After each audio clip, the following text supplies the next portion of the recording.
In 1958, a Baltimore and Ohio brakeman named Earl walked into the same diner every morning at 4:45. He sat on the same chrome stool. He ordered the same breakfast. He was on the tracks by 6. He did that for 23 years. Number 11 was the only breakfast item that disappeared from the menu before 9 in the morning because the men who needed it most got there first. Number 6 was the order railroad men placed when they were too tired to make a single decision and needed food that asked nothing of them. And number 1, a platter that cost 65 cents in 1962, delivered more calories than most office workers consumed by noon. These breakfasts are gone now. The men who ate them are mostly gone too. But for 3 decades, in diners built to look like railroad cars, the men who ran America's rails ate the same 15 things every morning before the rest of the country woke up. Hit that subscribe button. Let us count down the 15 forgotten diner breakfasts railroad workers ate before the morning shift. Number 15. Black coffee. The meal that came before the meal. The first diner in America was a horse-drawn wagon that appeared on the streets of Providence, Rhode Island in 1872 to serve hot food to factory workers coming off the night shift. The first thing those workers reached for was not the food. It was the coffee. Black, hot, bottomless, served in a heavy white ceramic mug that a short-order cook filled without being asked. Coffee in a diner cost a dime in 1958. You could sit at that counter for 2 hours and the mug never emptied. The price never changed. For a brakeman or a yard worker starting a shift in January darkness, the first mug of black coffee was not a beverage. It was the line between night and the day that was about to require everything he had. Number 14. Home fries. The potatoes that took 12 minutes and nobody waited less. Sliced raw potatoes, thrown onto a flat iron griddle greased with yesterday's bacon fat. Salt, pepper, and a handful of diced onion. A lid dropped on top to let the steam soften the inside while the bottom crisped. 12 minutes. They came out golden and slightly crisp at the edges, with soft yielding centers that held the onion flavor. A railroad worker who had not eaten since 6 o'clock the previous evening ate them before touching anything else on the plate. The diner charged 15 cents as a side in 1960. Short-order cooks started a new batch every 20 minutes, from 4 in the morning until 9, because the pre-shift rush never stopped. Number 13. Oatmeal with butter and brown sugar. The breakfast nobody photographed. No diner ever put oatmeal on a featured menu board. It appeared in small print at the bottom, between cream of wheat and stewed prunes. It cost 20 cents. Railroad workers in their 50s ordered it without apology. A full bowl, with a pat of butter melting into the center and a spoonful of brown sugar stirred through, delivered slow-burning energy that a man spending 8 hours in a switching yard in February needed more than anything glamorous.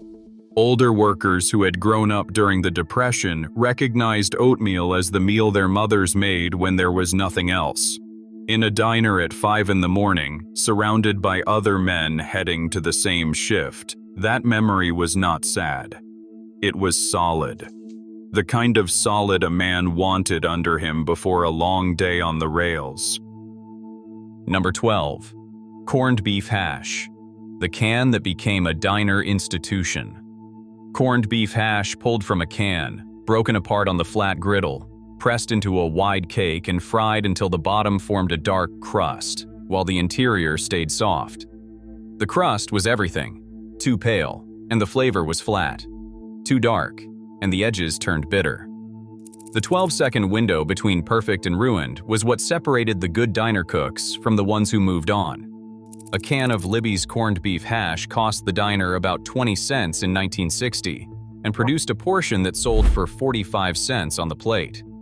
Railroad workers who ordered it with 2 eggs on top were consuming a breakfast that weighed close to a pound before anything else hit the plate. Nobody complained about portion size at a railroad diner in 1962. Number 11. Pork chop and eggs. the breakfast that ended at 9 sharp. Most diners stopped serving pork chops at breakfast by 9 because demand from the early shift exhausted the supply. A single thin-cut pork chop, costing the diner less than a quarter in 1958, fried fast until the edges crisped and the center stayed just barely pink, was served alongside 2 eggs cooked however the man wanted them. The whole plate cost 60 cents. Railroad workers who had been on the tracks since midnight ordered it because it was the closest thing to a real supper that a breakfast menu could offer. It ate like dinner. It sat in the stomach for hours. Yard workers on 12-hour shifts ordered accordingly. The pork chop and eggs was the breakfast of men who understood that the next meal was not guaranteed. First pattern break. Here is what nobody tells you about the American diner. It was built for people exactly like railroad workers and nobody else. The first diners were horse-drawn wagons. By 1906, a company in Worcester, Massachusetts called the Worcester Lunch Car Company was manufacturing prefabricated diner cars, building them narrow and long to match railroad car dimensions so they could be shipped on flat cars anywhere in the country. By the 1950s, New Jersey alone was producing 95% of all prefab diner cars in America. More than 2,000 diners were operating in New England by 1960. Every one of them opened before dawn. Every one of them had a counter where a man could sit without taking off his coat. Every one of them had a cook who could produce a complete breakfast in under 4 minutes. That efficiency was engineered specifically for men who had 15 minutes before a shift and no margin for anything that took longer. Number 10. Biscuits and gravy.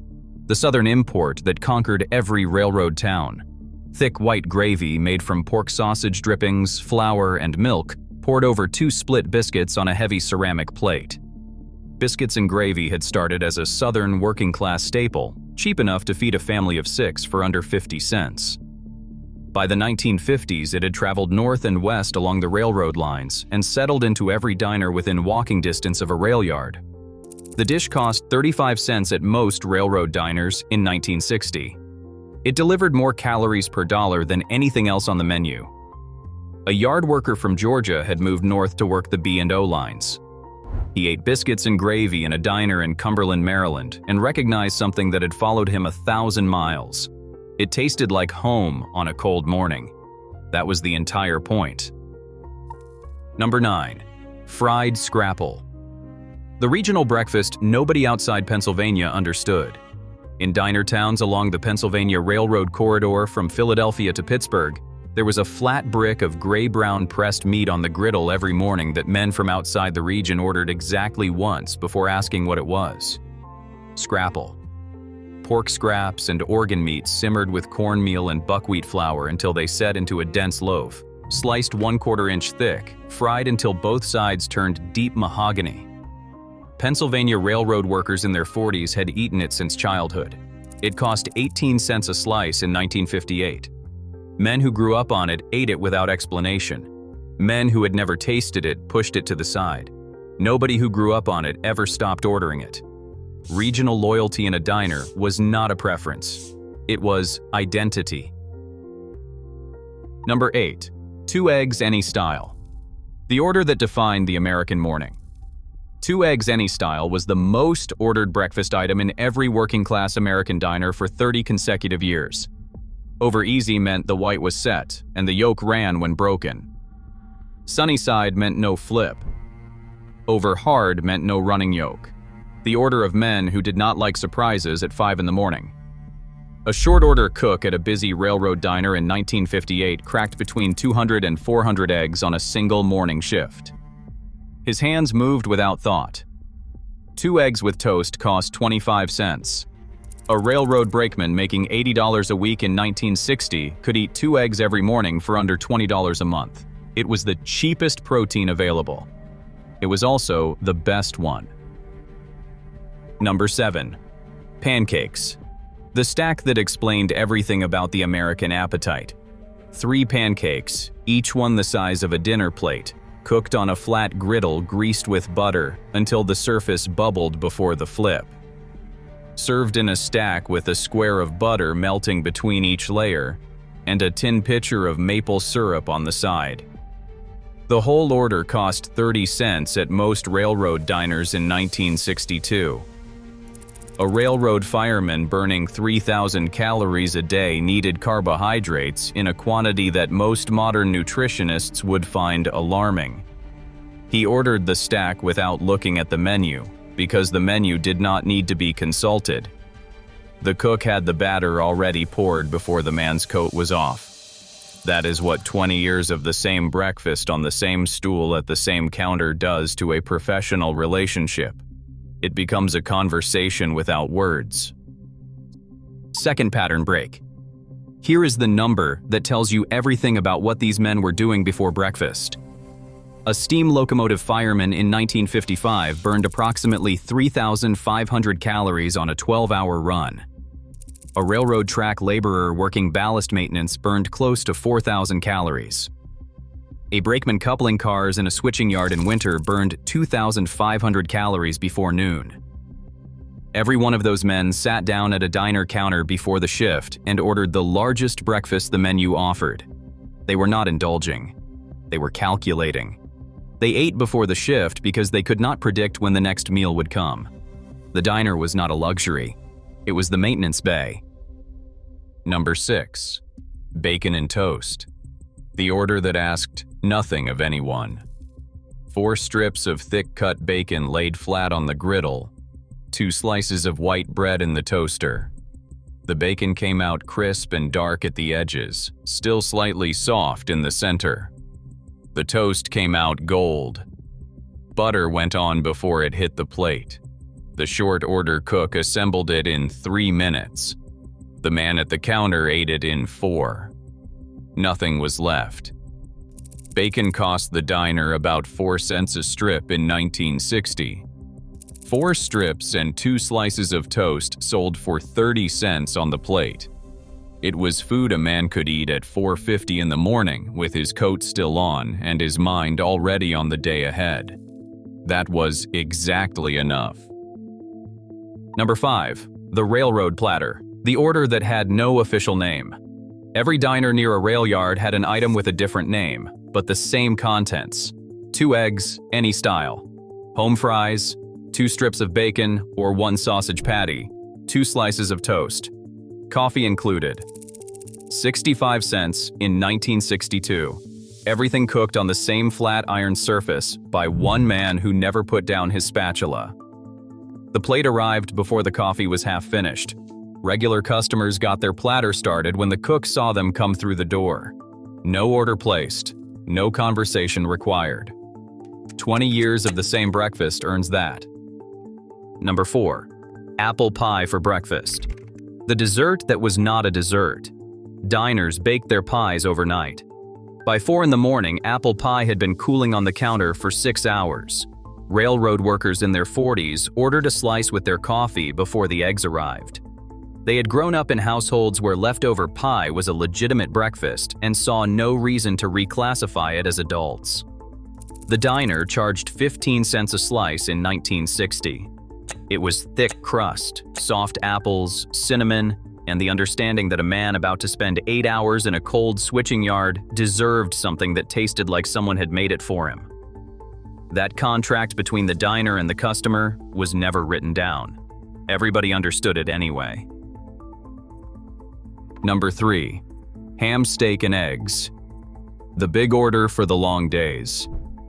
When a railroad worker knew the shift was going to run long, when the call had come in the night before for a double back or a third straight 12-hour day, he changed his order. Not eggs and bacon. Ham, steak, and eggs. A 1/4-inch thick slab of cured ham, costing the diner 40 cents, fried hard on both sides until the edges caramelized, served with 2 eggs on top and toast underneath to catch everything that ran. The whole plate cost 80 cents in 1962. It was the most expensive breakfast on most diner menus. Railroad men who ordered it were not splurging. They were rationing forward.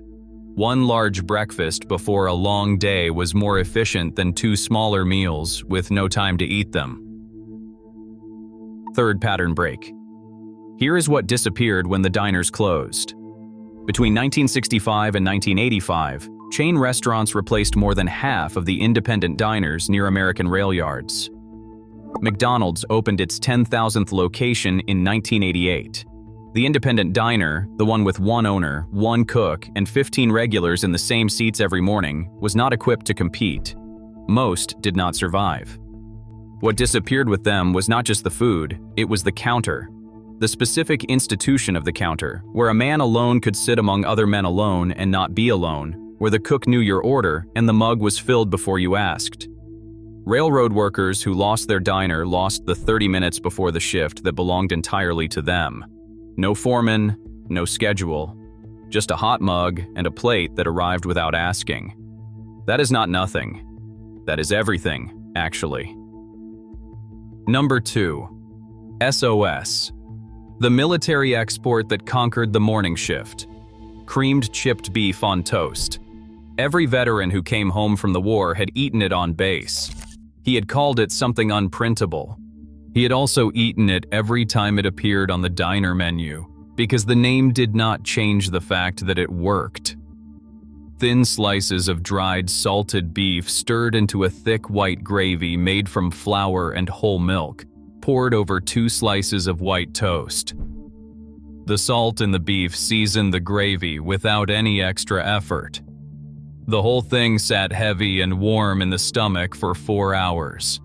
A short-order cook produced it in under 5 minutes. It cost 35 cents at most diners in 1960. Efficient, filling, and slightly ugly. The men who ordered it had no interest in food that was otherwise. Number 1. Steak and eggs. The breakfast that told you what kind of day was coming. Not every morning, just the ones that required it. A railroad engineer pulling a long freight run. A track foreman whose crew was going out in temperatures that had no business being worked in. Those mornings called for steak and eggs. A thin sirloin or chuck steak costing the diner 60 cents in 1965 and selling for $1.25 on the plate, fried fast on the griddle alongside 2 eggs, home fries, and toast. Coffee filled before the plate arrived. The most expensive breakfast in the diner. The men who ordered it were not wealthy. They were experienced. They knew what the day was going to cost them and paid for the fuel in advance. He sat at the counter and ate it in silence while the dark outside the window slowly turned gray. Then he put on his coat. He left a quarter on the counter and he went to work. Here is the challenge. Find a real diner this week. Not a chain, not a brunch place. The kind with a counter and a cook you can watch. Order the railroad breakfast. 2 eggs, home fries, bacon, toast. Eat it before 8 in the morning. Then tell me in the comments if it tastes different than the same food eaten at noon, because it does.